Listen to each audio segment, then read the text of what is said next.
Walanda.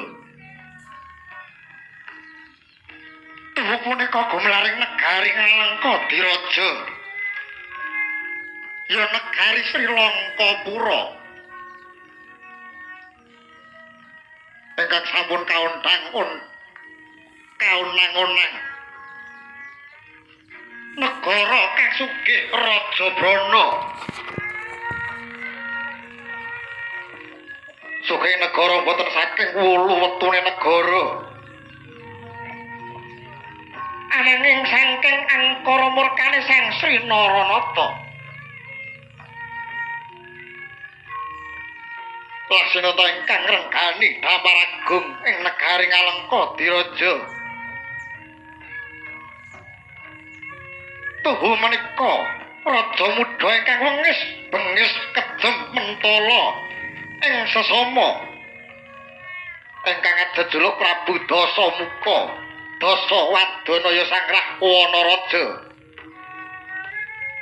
Nalika sampun lenggahing Sang Nata nyaketaken pasebaning ingkang putra ing kasatriyan Bikukungpura. Kekasih Raden Indrajit ya sang Megananda. Datan kantun kawis tingal pisowanipun Nindya Mantri wasesaning praja. Kapernah ingkang paman dening Sang Nata nenggih Raden Patih Prahasta. Amber amblabar pasebaning Wadyabala tinindhian Bupati Yaksa kala marica pracekane.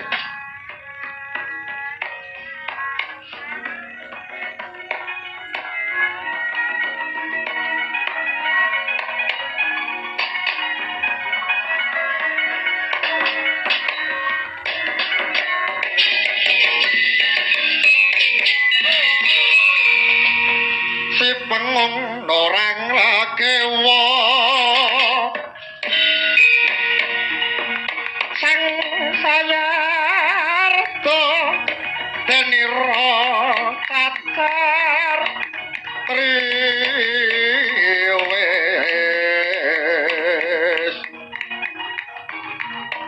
ngundar anterangan dukur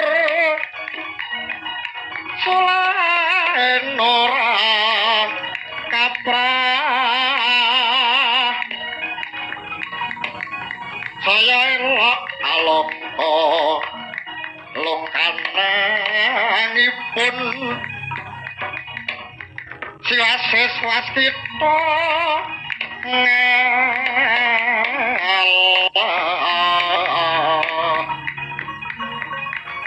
ngalingi marang si penge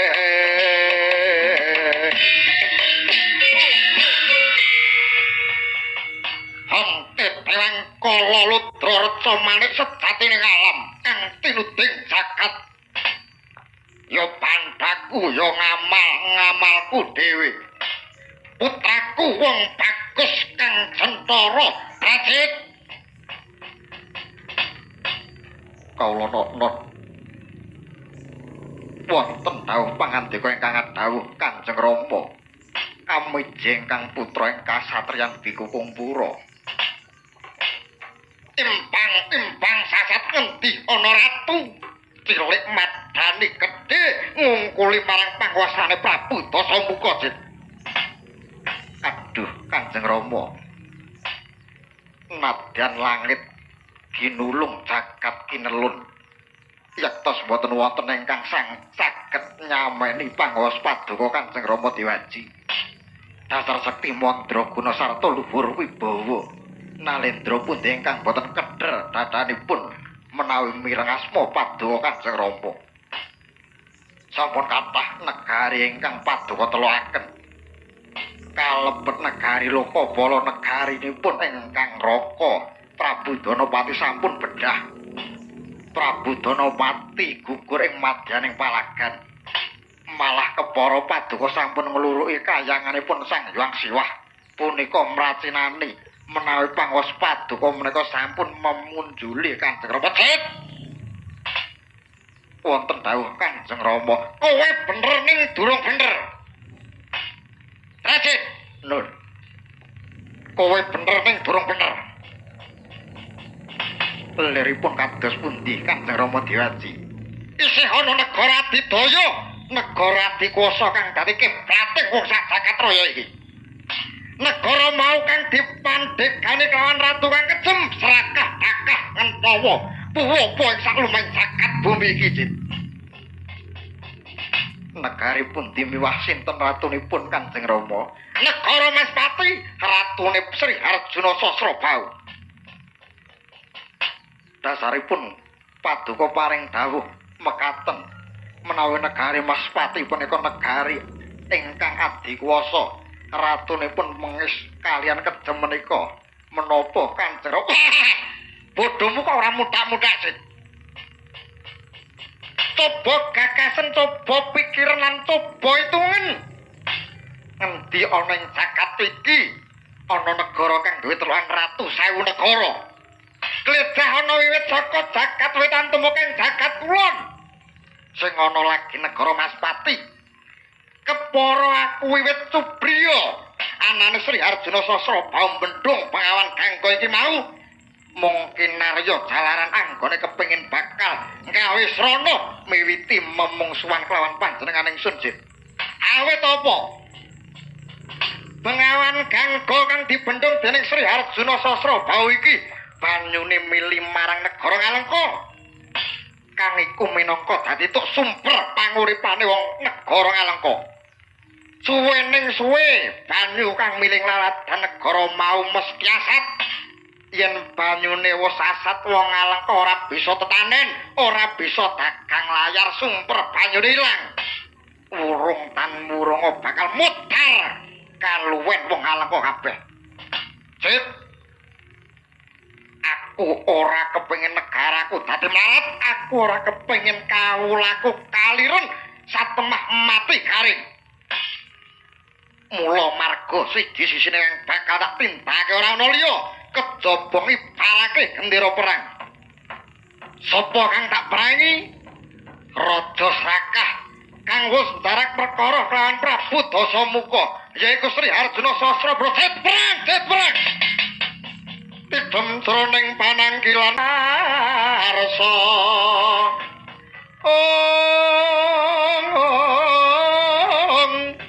Kepareng ing Sri Naranata nenggih kang miyos tingkil beda lan saban saban.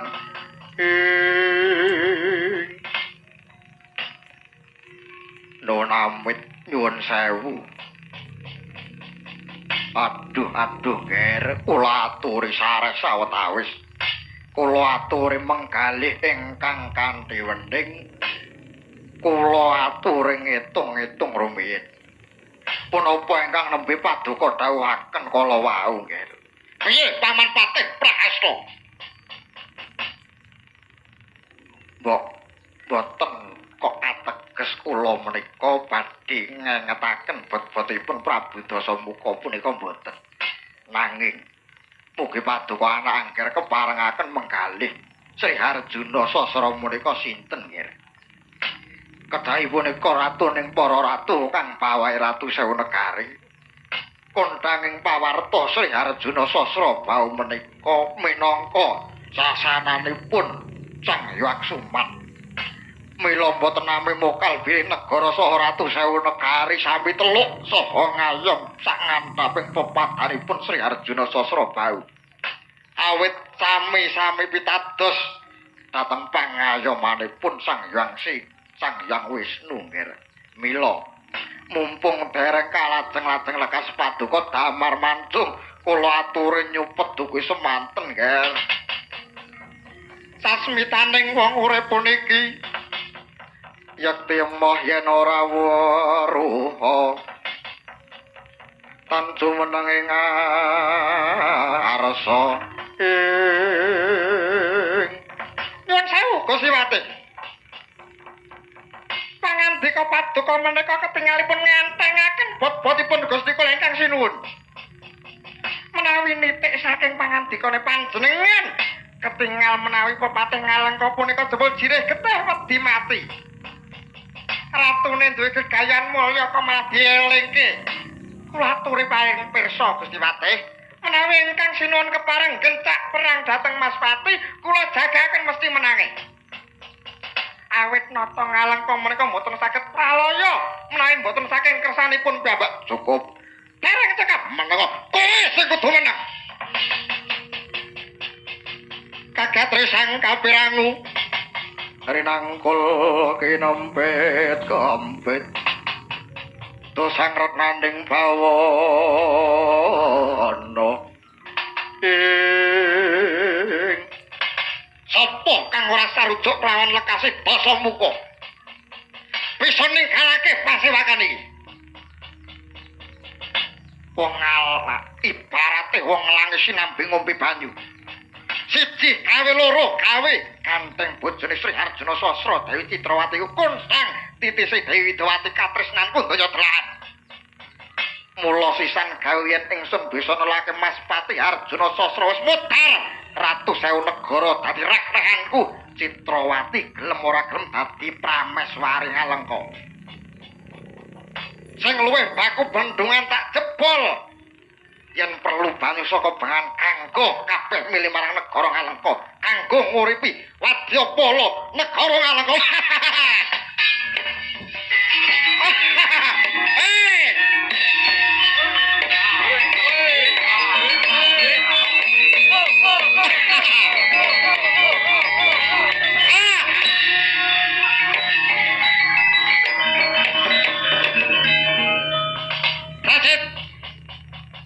Nuwun kula wonten dawuh Kanjeng Rama Dewaji.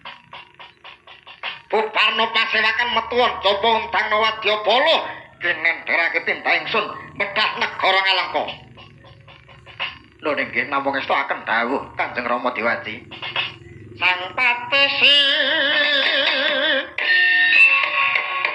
Grahanata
asas musus lesus mawalasan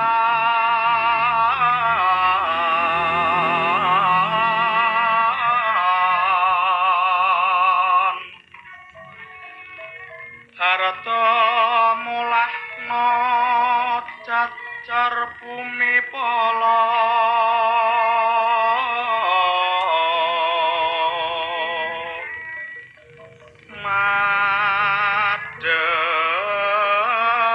madeg marati marati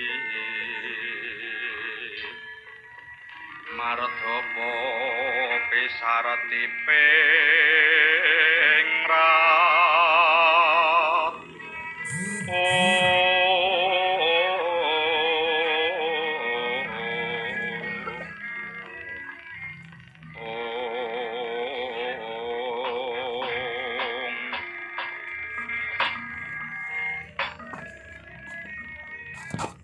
Yai Patih Suwanda lungguh madoh sonawe cedhak saya sun raketake apa Yadi wis uninga wigatine waduh sinuwun sagluguting pinara sewu ingkang abdi dereng uninga kersanipun